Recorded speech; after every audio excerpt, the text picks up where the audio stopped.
Hi friends, good morning. कैसे हैं आप सब? तो आज आपके लिए लेकर आई हूँ एक बहुत ही प्यारी वीडियो। और काफ़ी दिनों से इंतज़ार था सबको इनके खिलने का। तो ये खिल चुके हैं मेरे एशियटिक लिलीज़।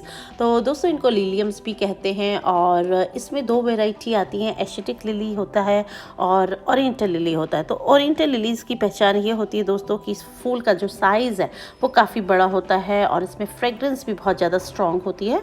और जो एशियटिक लिली है, ये इसका फूलों का साइज़ थोड़ा छोटा होता है और हल्की खुशबू होती है। तो इन दोनों का जो फ़र्क है वो यही है।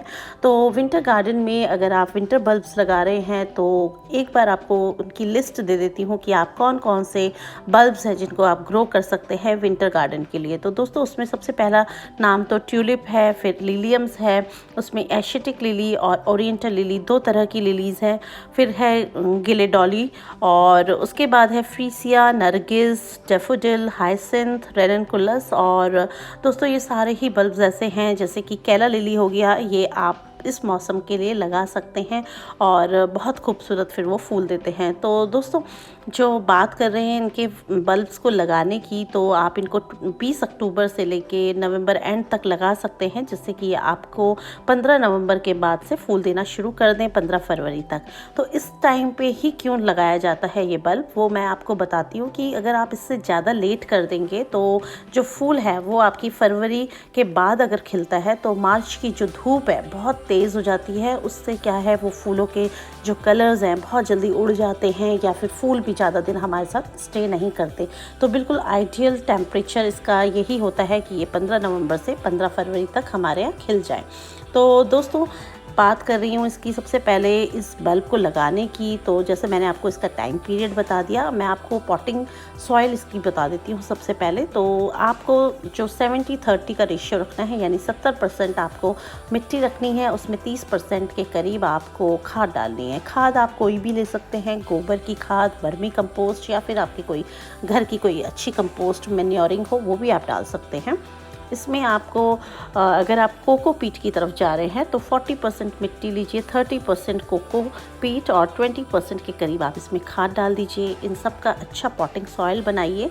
इसमें आधा चम्मच के करीब या 1 चम्मच के करीब फंगिसाइड डाल दीजिए, जितना कि आपके पॉटिंग सॉइल आप कितने पॉट्स के लिए बना रहे हैं उस हिसाब से। और 1 चम्मच उसमें नीम खली जाएगी और साथ में थोड़ा सा बोन मील। तो दोस्तों, इसका जो बोन मील डालने का कारण ये होता है, जो बल्ब्स होते हैं उन्हें फॉस्फोरस की ज़रूरत होती है और वो बहुत अच्छा उससे रिज़ल्ट हमें मिलता है। अगर आप बोन मील नहीं डालना चाहते तो आप इसको स्किप भी कर सकते हैं और फिर आप बाद में उसमें DAP वगैरह डाल सकते हैं। तो दोस्तों, बस इस तरह के सॉइल मिक्स में इसको बनाना है। और दूसरा मेरा इसका जो मेन है वो है पॉट साइज़। तो आप क्या पॉट साइज़ ले रहे हैं और आपके कितने बल्ब्स हैं इस पर डिपेंड करता है। अगर आप 6 इंच का आपके पास पॉट है तो उसमें एक ही बल्ब लगाइए। अगर 8 इंच का पॉट है तो उसमें आप 2 बल्ब्स लगा लीजिए। 3 बल्ब लगाने हैं तो 10 इंच का पॉट ले लीजिए। और मेरे पास ये 12 इंच का पॉट है तो मैंने 4 बल्ब्स इसमें लगाए हैं। तो जितने आपके बल्ब्स हैं उस हिसाब से आप इसका पॉट साइज़ का चुनाव कर सकते हैं। और उसमें मिट्टी को ऊपर तक भरना है दोस्तों। उसमें जैसे कि हम एक 1/4 इंच जगह छोड़ देते हैं कई बार बल्ब्स में, तो वो बिल्कुल नहीं करना। आपको पॉट लेना है, उसमें नीचे जो अच्छे ड्रेनेज होल्स रखने हैं, उसमें कम से कम 4 से 5 ड्रेनेज होल्स हों। उसके ऊपर गिट्टी लगाइए और फिर गमले को आधा भरिए। आधा भरने का फ़ायदा ये है, उसके ऊपर फिर बल्ब्स लगा के फिर मिट्टी रखिए, क्योंकि इसकी स्टॉक जो है बहुत लंबी जाती है। तो अगर आप ऊपर उनको रख देंगे तो उनका इधर उधर जब हवा आएगी तो गिरने का डर बना रहेगा। तो इसलिए अगर आप उसको बीच में लगाते हैं और ऊपर से मिट्टी भर देते हैं तो जो उसका स्टॉक लंबा सा निकलेगा उसमें आपको ज़्यादा स्टिकिंग करने की ज़रूरत नहीं पड़ेगी। तो इस तरह से बिल्कुल ऊपर तक मिट्टी भर कर रखना है, क्योंकि अगर बारिशें आ जाती हैं या आप वाटरिंग करते हुए ज़्यादा पानी आपका उसमें चला जाता है तो फंगस लगकर जो बल्ब है उसके गलने का खतरा बना रहता है। तो इस तरह से दोस्तों इस बल्ब को लगाना है। इस पर मेरा एक डिटेल वीडियो है, आप मेरे चैनल पर जाकर वो वीडियो भी देख सकते हैं।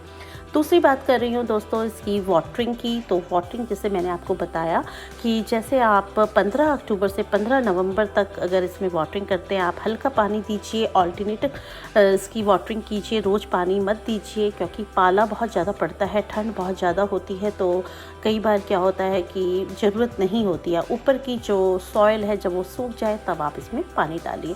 तो इतना तो अगर आप गार्डनर हैं तो आपको बिल्कुल आइडिया होगा कि किस तरह से वाटरिंग करनी है पानों में, पौधों में। तो ये जो पानी डालना का काम होता है ना दोस्तों, ये बहुत ही इम्पॉर्टेंट है। और कई बार हम इसको मजाक में ले लेते हैं या अपने किसी जो घर में सर्वेंट्स हैं उन पे छोड़ देते हैं। तो उनको प्लीज़ बताइए क्योंकि मेरे मेड ने कई बार मेरे बहुत सारे पौधे ख़राब कर दिए हैं क्योंकि एक्स्ट्रा पानी डाल देते हैं। वो जैसे जितना पानी हम गर्मियों में देते हैं उससे आधा पानी इनको चाहिए होता है। और कई बार क्या होता है कि आपकी सॉइल जो है गीली है, उसमें ज़रूरत नहीं है पानी की, लेकिन बस एक पानी डालने का जो रूटीन है उसके तहत हम उसको पानी डाले जाते हैं और अंत में क्या होता है, पौधा ख़राब हो जाता है। तो जो ये बल्ब्स हैं इसमें हम बिल्कुल रिस्क नहीं ले सकते और ज़्यादा पानी बिल्कुल नहीं डालेंगे। जब ऊपर की टॉप सॉइल आपको थोड़ा सूखी नज़र आए तभी आप उसमें थोड़ा पानी दीजिए, और नहीं तो फिंगर टेस्ट करवाइए क्योंकि क्या होता है कि ऊपर की सॉइल सूख गई है और नीचे जो मिट्टी है वो गीली है। तो इस तरह से इसकी जो वाटरिंग है वो करनी है। तीसरा पॉइंट है दोस्तों सनलाइट। तो जैसे आपने बल्ब्स लगाए, आपके स्प्राउट्स ऊपर आ गए और उसके एक हफ्ते बाद आप पहले तो उसको छाया में रखिए। जब आप बल्ब्स लगाते हैं उसके बाद आप एक हफ्ते बाद जब स्प्राउट्स आ जाएं तब आप उसको ओपन स्काई के नीचे ले आइए या फिर ओपन धूप दे दीजिए। तो उससे वो जो है अच्छे हो जाते हैं बल्ब्स और थोड़ा मजबूती आ जाती है उनमें, क्योंकि अगर आपने देखा होगा छाया में पड़े होते हैं तो वो हमेशा इतने अच्छे नहीं होते क्योंकि धूप में बहुत अच्छी चलते हैं। और उसके बाद दोस्तों जब उसमें बडिंग आने लगे तब आप उसको, जब बडिंग आपकी खुलने लग जाए तब आप उसको शेड में ला सकते हैं, क्योंकि इस टाइम पे दिसंबर जनवरी में बारिशें पड़ती हैं। उससे क्या होता है कई बार फूल टूटने का खतरा बना रहता है। तो बरामदे में या ऐसी जगह पे जहाँ मॉर्निंग की सनलाइट उन पर अच्छे से पड़ जाए उस जगह पे आप उसको रख सकते हैं। उससे फ़ायदा ये होगा कि एक तो बहुत तेज़ रोशनी से, बहुत तेज़ सनलाइट से आपके फूल जल्दी खिलकर जल्दी ख़त्म नहीं होंगे, आपके साथ ज़्यादा स्टे भी करेंगे और बारिश से वो बचे भी रहेंगे। तो इसके आपको 2 फ़ायदे मिल जाएंगे। फिर तीसरा पॉइंट है दोस्तों इसमें मैन्योरिंग का। तो हमें कब कब इसमें मैन्योरिंग करनी है, जैसे कि आपने इसका पॉटिंग सॉइल तैयार किया, उसमें आपने 30% मैन्योर डाला। उसके बाद दोस्तों उसको छोड़ दीजिए। जब स्प्राउट्स आपके ऊपर आ जाए, 1 से 1.5 फुट के वो हो जाएं, उसके बाद आप उसमें NPK का 19-19-19 का एक बार स्प्रे कर सकते हैं। उससे आपकी फोलिएज बहुत अच्छी हो जाएगी और फिर बर्डिंग्स भी उसमें अच्छी आएगी। आप चाहें तो उसके 1 हफ्ते बाद DAP के 5-6 दाने बिल्कुल साइड में गमले के डाल दीजिए, जिससे कि उसको जो भी न्यूट्रिशन मिलना होगा मिल जाएगा। वो स्लो रिलीज फर्टिलाइज़र होता है ये सब, और धीरे धीरे वो पौधा उसको ले लेता है, पानी के साथ साथ वो नीचे चला जाता है। तो इस तरह से इसमें जो मैन्योरिंग है वो आपको करनी है। जब आपकी कलियां खुलने लग जाएं तब उसमें कोई स्प्रे नहीं करना है और उसको बस ऐसे ही छोड़ देना है। तो आप ऑल्टरनेट मैन्योरिंग कर सकते हैं। 1 हफ्ता आप NPK का स्प्रे कर सकते हैं, दूसरे हफ्ते आप उसको या हफ्ता छोड़कर DAP दे सकते हैं। तो बस इसी तरह से करना है दोस्तों। इसका जो लाइफ साइकिल होता है वो 2 महीने का होता है या 2.5 महीने का होता है, ज़्यादा नहीं होता है। तो इसको ज़्यादा मैन्योरिंग की भी ज़रूरत नहीं पड़ती। तो दोस्तों आपको मैंने ये बताया कि इसकी मैन्योरिंग कैसे होनी है, वाटरिंग और सॉइल मिक्स और सनलाइट। अब इसका जो एक टॉपिक मेन है वो ये है कि मेरे कई भाई बहन मुझसे पूछते हैं क्या हम इनके बल्ब्स को नेक्स्ट सीज़न के लिए बचा सकते हैं। हाँ बिल्कुल बचा सकते हैं। और कैसे बचाएं इसको मैं आपको बताती हूँ, क्योंकि ये हम इतने महंगे हर साल बल्ब ख़रीदते हैं। कम से कम एशियाटिक लिली का बल्ब जो है हमारे यहाँ पर देहरादून में 30 से लेके 50 रुपीज़ तक आता है, और ओरिएंटल लिली का जो बल्ब होता है वो 70 से 100 तक जाता है। तो जो इतना महंगा बल्ब हम लेते हैं, जैसे कि आप देख ही रहे हैं मेरे जो गमले हैं, एक गमले में 4-4 बल्ब्स लगे हैं और 10 गमले हैं, तो यानी 40 बल्ब्स हैं। तो आप इसके रेट्स लगा सकते हैं कि 40 रुपीज़ के हिसाब से या फिर 50 रुपीज़ के हिसाब से अगर मैंने लिया तो इसके कितने पैसे हो गए। तो उस हिसाब से दोस्तों काफ़ी महंगे पड़ जाते हैं। तो अगर हम इनको अगले सीज़न के लिए रख लें तो फिर मज़ा ही आ जाता है। और नए बल्ब्स आप हर सीज़न पे लीजिए तो आपको बहुत सारे आपके पास कलर कलेक्शन हो जाएगा और आप फिर इनको सेव कर सकते हैं। तो दोस्तों ये मल्टीप्लाई भी होते हैं, तो वो वाला वीडियो मैं आपके लिए ज़रूर बनाऊंगी कि कैसे हाउ टू सेव बल्ब्स फिर नेक्स्ट सीज़न। तो लेकिन अभी मैं आपको एक मोटा सा बता देती हूँ कि जब ये आपका जो फ्लावर है बिल्कुल स्पेंट हो जाए, सारी कलियाँ खिल जाएं, तब आप इसको नीचे से 1.5 फुट छोड़ दीजिए, 1.5 इंच छोड़ दीजिए और ऊपर से काट दीजिए दोस्तों। और उससे ये होगा कि उसमें एक बार फिर रीब्लूमिंग हो सकती है। इसको आप दोबारा इसका जो अगर आप ब्लूम लेना चाहते हैं तो इसको आप रख लीजिए और फिर उसमें से जो बर्ड्स हैं वो धीरे धीरे से निकलती हैं।